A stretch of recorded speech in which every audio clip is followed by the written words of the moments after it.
नमस्कार साथियों, decode exam के इस ऑनलाइन प्लेटफॉर्म पर मैं अमित आप सभी का स्वागत करता हूं। जैसा कि इस चैनल पर समसामयिक मुद्दों से जुड़े हुए 10 प्रश्नों की नियमित श्रृंखला को शुरू किया गया था, उस श्रृंखला को आगे बढ़ाते हुए हम लोग आज बात करेंगे 20 जून 2019 पर आधारित 10 प्रश्नों से संबंधित समसामयिकी विषय पर आधारित प्रश्नों पर। तो हम इस प्रश्नों की श्रृंखला को शुरू करें उससे पहले हम एक अपडेट देना चाहेंगे कि जो लोग इस श्रृंखला से जुड़े हुए पीडीएफ को प्राप्त करना चाहते हैं वो हमारे टेलीग्राम चैनल को ज्वाइन कर लें। टेलीग्राम चैनल पर आपको सर्च में जाना है और वहाँ पर @decode exam लिखकर हमारे चैनल को सर्च करना है और तत्पश्चात आप उसको ज्वाइन कर लीजिए। इस समसामयिक मुद्दे से जुड़ी हुई सारी पीडीएफ जो डे बाय डे आपको यहाँ पर दी जा रही हैं वो हमारे इस टेलीग्राम चैनल पर आपको उपलब्ध हो जाएंगी। वहाँ से आप इनको डाउनलोड कर पाएंगे।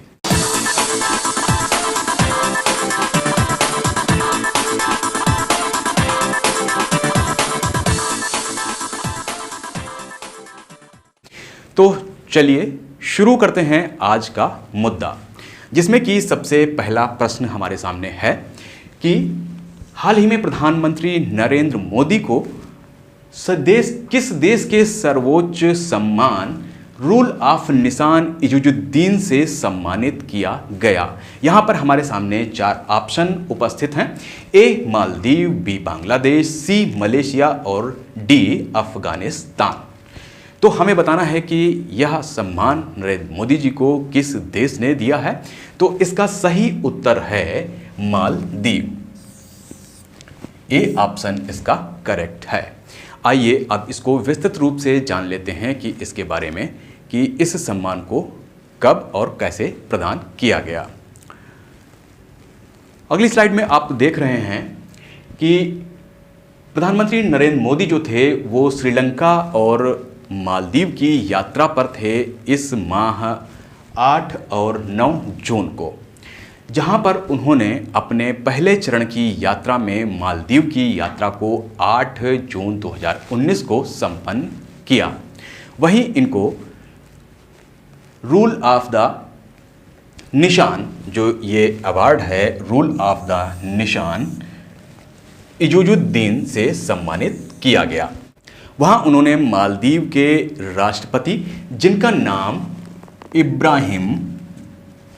इब्राहिम मोहम्मद सोलिह है, उनसे मुलाकात की। उन्होंने मालदीव की संसद, जिसको कि मजलिस नाम दिया गया है, मजलिस को भी संबोधित किया। बाद में दोनों देशों के मध्य 6 करारों या समझौता ज्ञापनों पर हस्ताक्षर किए गए। इस दौरान इस यात्रा में 9 जून की जो यात्रा थी, यानी कि द्वितीय चरण की यात्रा प्रधानमंत्री की, उसमें उन्होंने श्रीलंका के राष्ट्रपति से मुलाकात की। और श्रीलंका के राष्ट्रपति की अगर हम बात करें कि श्रीलंका के राष्ट्रपति हैं कौन, श्रीलंका के राष्ट्रपति कौन हैं, तो इनका नाम है मैत्रीपाला सिरिसेना, जो कि श्रीलंका के राष्ट्रपति हैं। उनसे प्रधानमंत्री नरेंद्र मोदी ने 9 जून 2019 को मुलाकात की। बढ़ते हैं अपने अगले प्रश्न की तरफ, आते हैं अपने दूसरे प्रश्न पर, जो कि है चर्चित पुस्तक दोपहरी के बारे में। इसमें प्रश्न में दिया गया है कि चर्चित पुस्तक दोपहरी उपन्यास के लेखक कौन हैं। यहाँ पर हमारे पास 4 ऑप्शन भी उपस्थित हैं। नंबर 1 ऑप्शन में है कुणाल नायर, बी में है पंकज कपूर, सी शेखर कपूर और डी नीलोत्पल मृणाल की बात यहाँ पर की गई है। हमें बताना है कि कौन व्यक्ति इस चर्चित उपन्यास का लेखक है। तो यहाँ पर इस चर्चित उपन्यास के लेखक की अगर हम बात करें तो यह हैं पंकज कपूर, इस उपन्यास के लेखक। आइए जानते हैं अब इस उपन्यास के बारे में। तो इस उपन्यास को इस वर्ष के अंत तक हापर्स कॉलिन्स जो एक प्रकाशन है, इसके द्वारा 3 संस्करणों में प्रकाशित किया जाएगा, यानी कि 3 संस्करणों में प्रकाशित किया जाएगा। अगर ये 3 भाषाओं की अगर हम बात करें, 3 संस्करण वो हैं कौन, तो यहाँ पर पहला संस्करण होगा हिंदी, जो कि देवनागरी लिपि में होगा। दूसरा भी हिंदी होगा लेकिन वो उर्दू लिपि में होगा। और तीसरा संस्करण जो हमारा होगा वो होगा अंग्रेजी भाषा में। तो इसके 3 संस्करण इस वर्ष के अंत तक जारी किए जाएंगे।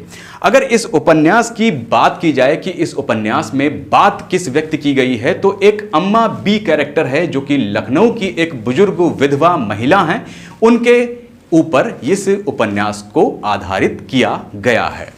बढ़ते हैं अपने अगले प्रश्न की तरफ और तीसरा प्रश्न है कि अभी हाल ही में प्रसिद्ध हस्ती शीतल जैन का निधन हो गया और यह किस क्षेत्र से संबंधित थे। तो इसमें पहला ऑप्शन हमारे पास है संगीतकार, दूसरा इतिहासकार और तीसरा फिल्म निर्माता और चौथे ऑप्शन में हिंदी साहित्यकार को दिया गया है। हमें बताना है कि कौन सा ऑप्शन इसमें सही है। तो सही ऑप्शन की अगर हम बात करें तो यहां पर फिल्म निर्माता यानी कि सी ऑप्शन हमारा करेक्ट है। आइए जानते हैं इनके बारे में कि शीतल जैन आखिर हैं कौन। तो शीतल जैन के बारे में अगर कहा जाए तो यह प्रसिद्ध बॉलीवुड फिल्म निर्माता हैं और निर्माता थे। वह बहुत दिनों तक अमिताभ बच्चन के सेक्रेटरी भी रहे हैं, सचिव भी रहे हैं। उन्होंने अमिताभ बच्चन और गोविंदा के साथ एक बहुप्रचलित फिल्म, चर्चित फिल्म छोटे मियाँ बड़े मियाँ को 1998 में बनाया था। बढ़ते हैं अपने अगले प्रश्न की तरफ, आते हैं चौथे प्रश्न पर और यह प्रश्न है कि 17वीं लोकसभा में मुख्य विपक्षी पार्टी कांग्रेस ने किसे अपना नेता सदन चयनित करने की बात की है या घोषणा की है या किसे अपना नेता सदन चुना है। यहां पर हमारे पास 4 ऑप्शन हैं, राहुल गांधी, अधीर रंजन चौधरी, सोनिया गांधी और अंतिम ऑप्शन है मल्लिकार्जुन खड़गे। तो यहां पर अगर हम सही उत्तर की बात करें तो यह सही उत्तर है अधीर रंजन चौधरी, यानी कि यहां पर बी ऑप्शन हमारा सही है। आइए जानते हैं इनके बारे में। तो पश्चिम बंगाल से 5वीं बार लोकसभा में प्रवेश करने वाले वरिष्ठ कांग्रेसी नेता हैं अधीर रंजन चौधरी। इनको कांग्रेस पार्टी ने 17वीं लोकसभा में पार्टी का नेता चुनने की घोषणा की है। 16वीं लोकसभा में मल्लिकार्जुन खड़गे जो कि इस बार नहीं हैं, उनको सदन में कांग्रेस का नेता चुना गया था। इस बार वह अपने गृह जिले यानी कि कर्नाटक के लोकसभा चुनाव को हार गए हैं। उल्लेखनीय है कि गत लोकसभा की भांति इस बार भी कांग्रेस को लोकसभा में विपक्ष के नेता की भूमिका नहीं प्राप्त हो पाई है, क्योंकि उनके पास निर्धारित 10% सीट्स नहीं हैं। बढ़ते हैं अपने अगले क्वेश्चन की तरफ, जो कि है श्रीलंका के उस पहले उपग्रह का क्या नाम है जिसे 17 जून 2019 को सफलतापूर्वक इसकी अपेक्षित कक्षा में प्रक्षेपित किया गया है। जहां पर 4 ऑप्शन हैं। अगर पहले ऑप्शन की बात करें तो इसका नाम है लंका 1, गरुण 1, लंकायान 1 और डी ऑप्शन में रावण 1। तो यहां पर अगर हम सही उत्तर की बात करें तो यह सही उत्तर हमारा होगा रावण 1। आइए इसके बारे में विस्तृत रूप से थोड़ी सी जानकारी ले लेते हैं। तो रावण 1 का भार की अगर हम बात करें तो इसका भार होगा 1.05 किलोग्राम। इसके आकार की बात करते हैं तो आकार है 1000 क्यूबिक सेंटीमीटर।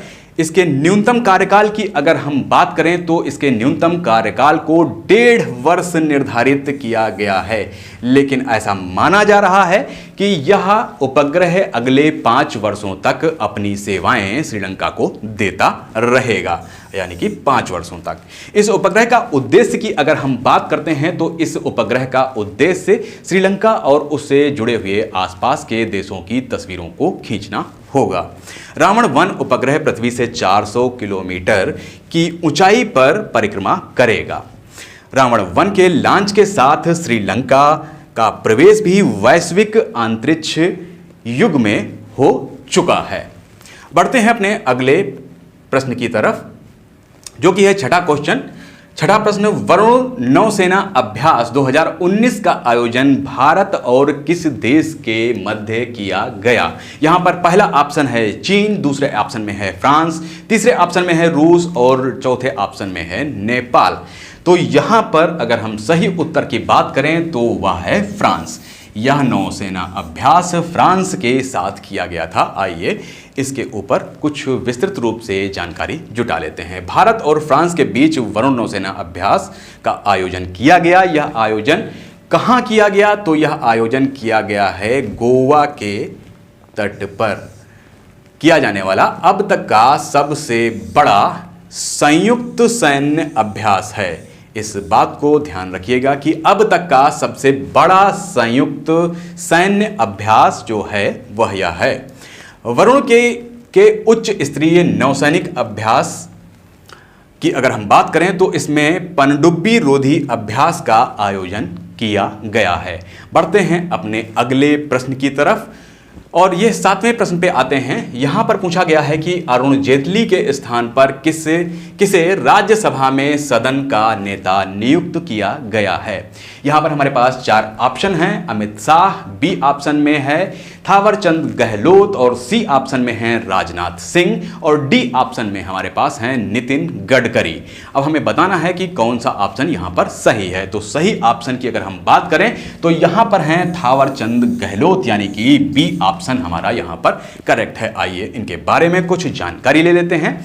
तो भारतीय जनता पार्टी से संबंधित ये वरिष्ठ नेता हैं थावरचंद गहलोत, जो कि राज्यसभा में सदन के नेता नियुक्त किए गए हैं। थावरचंद गहलोत ने 1996 से 2009 के बीच मध्य प्रदेश के शाजापुर लोकसभा सीट का प्रतिनिधित्व किया था। वे 2012 में पहली बार चुनाव जीते थे और राज्यसभा सदस्य बने थे तथा 2018 में उन्हें दूसरी बार राज्यसभा सदस्य बनने का मौका मिला था। बढ़ते हैं अपने अगले प्रश्न की तरफ और बात करते हैं 8वें प्रश्न की। यहां पर 8वां प्रश्न है कि 7 जून 2019 के दौरान देश में अपनी तरह का पहला डायनासोर संग्रहालय और जीवाश्म पार्क किस राज्य में शुरू किया गया। यहां पर हमारे पास 4 ऑप्शन हैं। ए महाराष्ट्र, बी बिहार, सी गुजरात और डी उत्तर प्रदेश। यहां पर अगर हम सही उत्तर की बात करें तो यह सही उत्तर होगा गुजरात, यानी कि सी ऑप्शन हमारा यहां पर सही है। आइए हम लोग इसके बारे में थोड़ी सी विस्तृत जानकारी भी ले लें।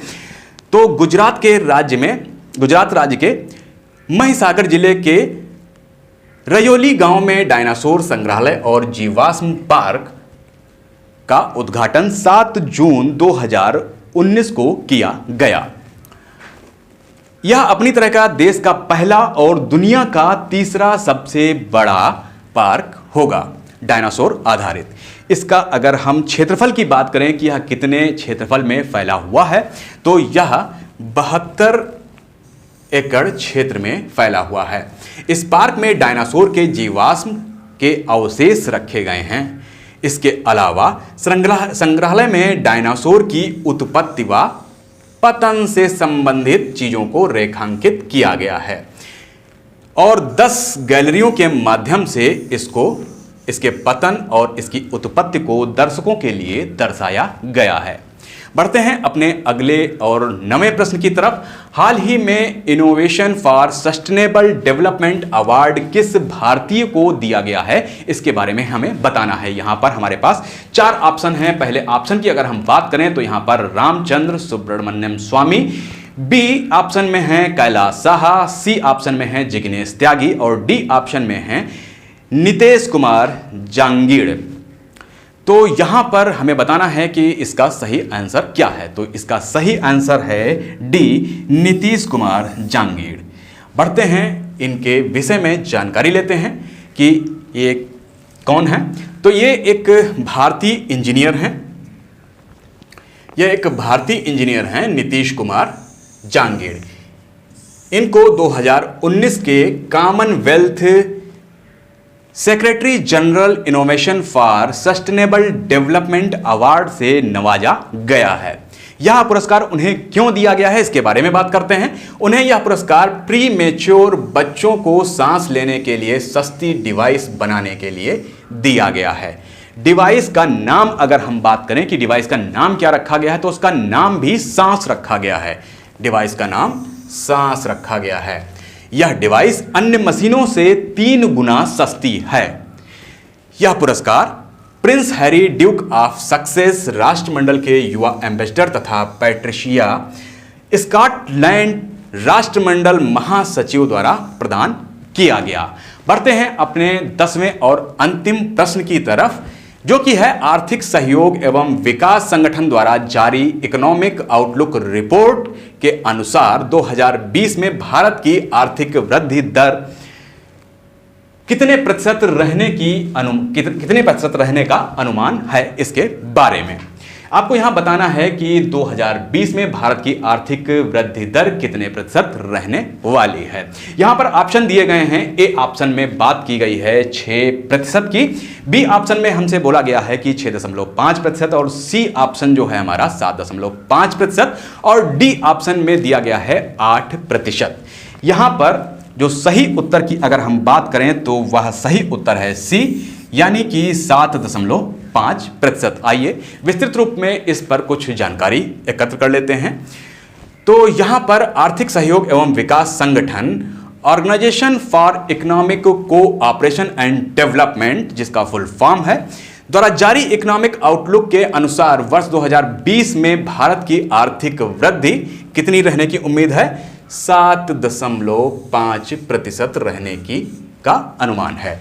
इस रिपोर्ट के अनुसार अगर हम बात करें तो भारत में सकल घरेलू उत्पाद यानी कि जीडीपी वृद्धि दर 2019 में 7.25% के लगभग और वित्त वर्ष की अगर हम बात करें 2020 से तो यह 7.5% रहने का अनुमान जताया गया है।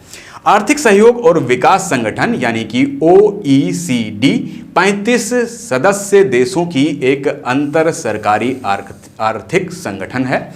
आर्थिक सहयोग संगठन की स्थापना की अगर हम बात करें तो यह 16 अप्रैल 1948 को OEEC के रूप में की गई थी। सितंबर 1961 में इसका नाम बदलकर OECD कर दिया गया। OECD के अगर हम मुख्यालय की बात करते हैं तो वह है फ्रांस के पेरिस शहर में। तो ये थे आज के समसामयिक यानी कि 20 जून 2019 से जुड़े हुए 10 महत्वपूर्ण प्रश्न और उनके व्याख्यात्मक उत्तर। तो इसी तरह के अपडेट्स को पाने के लिए हमारे चैनल डिकोड एग्जाम को सब्सक्राइब करना बिल्कुल ना भूलें। मिलते हैं कल किसी अगले अपडेट में समसामयिक से जुड़े हुए 10 नए मुद्दों के साथ। तब तक के लिए नमस्कार, धन्यवाद।